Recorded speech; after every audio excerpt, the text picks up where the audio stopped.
তখন জালেমরা বুঝেছে গুলি শেষ হয়ে যায়, তাদের বুক শেষ হয় না।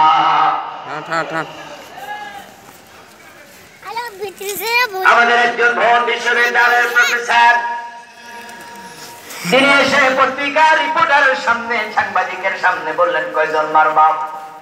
একজন মারলে 10 জন আসবো, 10 জন মারলে 100 জন আসবো, কয়জন মারবা? আল্লাহর আরশ কাঁপতেছে। থামো, আযাবের কি ভয় হয় না? গজবের কি ভয় হয় না?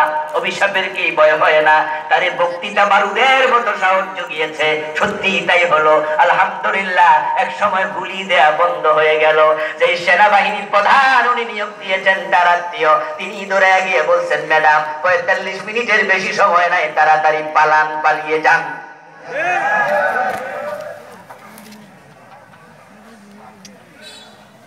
2000 জীবন দিলে যদি বিপ্লব হয়ে যায়, 3 বিজয়ের প্রয়োজনে আমরা 2 লক্ষ জীবন দিতে রাজি হওয়া লাগবে। আল্লাহর কোরআনের বিজয়ের জন্য জীবন দেয়া দরকার হলে দিতে রাজি আছেন না নাই?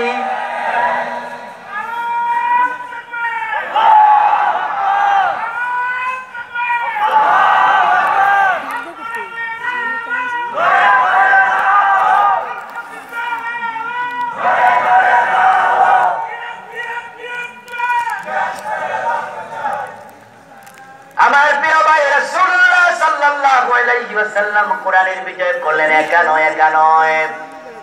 প্রিয় নবীজি বলেন, কানাত বানু ইসরাঈল তাসুসুহুমুল আম্বিয়া। বনি ইসরাঈলের নবীরা তারা নেতৃত্ব দিয়েছেন, নেতা ছিলেন নেতা। হযরত সুলাইমান তো এত বড় নেতা ছিলেন, তামাম পৃথিবীর অসংখ্য মাখলুক ওনার কথা মেনে চলত। শুধু মানুষ নয়, জিনেরা ওনার কথা শুনত, বাতাস ওনার কথা শুনত। আমরা গাড়িতে চড়ি, ঘোড়ায় চড়ি, সুলাইমান নবী বাতাসের উপরে চড়তেন। কোরআনে আল্লাহ বলছেন, ওয়ালি সুলাইমান আর-রিহ, আমি বাতাসকে নবী সুলাইমানের অনুগত বানাইয়া দিছি। হযরত দাউদ আলাইহিস সালাম প্রেসিডেন্ট ছিলেন, শাসন করেছেন।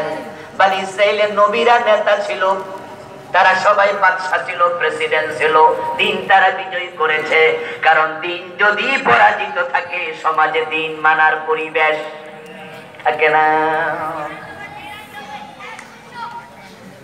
প্রিয় ভাইয়েরা, আপনি লক্ষ্য করুন, নবীজি বলেছেন, যে ব্যক্তি কোনো বেগানা নারীর দিকে তাকাবে বদ নজরে, শাহওয়াতের নজরে, মান নাযারা ইলা মাহাসিন ইমরাআতিন আজনাবিয়্যা সুব্বা ফি আইনাইহিল আনু ইয়াউমাল কিয়ামাহ।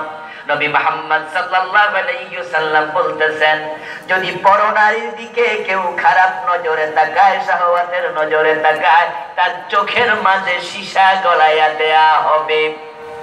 ইসলামী পরিবেশ না থাকার কারণে রাস্তায় বেপরদা নারী আছে না নাই?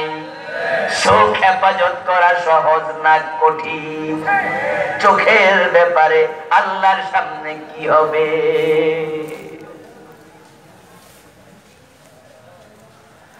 হাজি বলেন, গাজী বলেন, নামাজি বলেন, আলেম বলেন, পীর বলেন, রাস্তায় বের হলে চোখের পর্দা করা সবার জন্যই জটিল।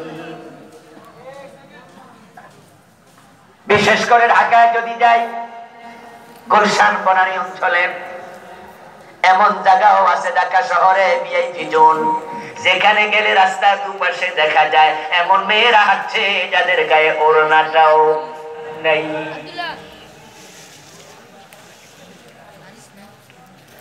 প্রিয় ভাই আমার, একটা আয়না কিনতে আপনি বাজারে যাবেন, চেহারা দেখবেন, মাথা আছড়াবেন, 100 টাকার আয়না কিনলেন। ওই আয়না উল্টায়া দেখবেন, আয়নার অপোজিটও একটা সুন্দরী নায়িকার ছবি দিয়ে রাখছে। ইফতিজারের বিরুদ্ধে আইন হয়েছে, আপনারা শুনেছেন, 6 মাস জেল, 1 বছর জেল। কোন মেয়েকে শেষ দেবে, মামলা দিলে জেল। কোন মেয়েকে চোখ টিপ দেবে, মামলা দিলে জেল। কোন মেয়ের ওড়না ধরে টান দেবে, মামলা দিলে জেল। ইফতিজারের বিরুদ্ধে আইন হয়েছে, আমরা সাধুবাদ জানাই, এটা দরকার আছে। আমার মেয়ে, আমার পরে নিরাপত্তা লাগবে। কিন্তু আমি একই ভাবে বলতে চাই, ছেলে যদি টিস করলে তার জেল হয়,